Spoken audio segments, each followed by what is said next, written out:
এতে করে আপনি হ্যাপি না, না, আমি অনেক হ্যাপি। আমি আসলে ব্যাপারটা মানে রেগুলার দেখতাম, আগেও দেখতাম হচ্ছে না। তার আম্মু কান্নাকাটি করছে। কারণ আপনারা জানেন যে একটা মা-বাবার কাছে সন্তান কত ইম্পোর্টেন্ট। আর মানে সে তো খুব ভালো ফ্যামিলির একজন ছেলে ছিল।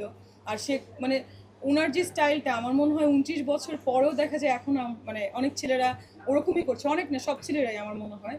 তো এরকম একটা সুপারস্টারকে যদি মেরে ফেলে তাহলে আসলে ইন্ডাস্ট্রির জন্য অনেক ক্ষতি। তো খুবই ভালো লাগছে। I am so much happy. এই কথার কথা মাঝে বলছিলেন যে আপনার ক্ষেত্রে এরকম ঘটনা ঘটেছে, মানে এরকম চেষ্টা এবং হয়েছে। আমি এর সাথে একটা যুক্ত করে কালা জাদুর শিকার হয়েছিল, একটু বলবো। মানে হ্যাঁ, এটা সত্য কথা। এটা মানে ইট ওয়াজ 2016 এর এন্ডে আমার অনেক প্রবলেম হয়েছিল। আমি আসলে কাজে এই যে বললাম না যে আমি মাঝখানে কাজ কেন করিনি। আমার যখন অনেক ছবি বা অনেক ব্যাপার ছিল একটা লাইমলাইটে, তখন আমার অনেক প্রবলেম হয়েছিল।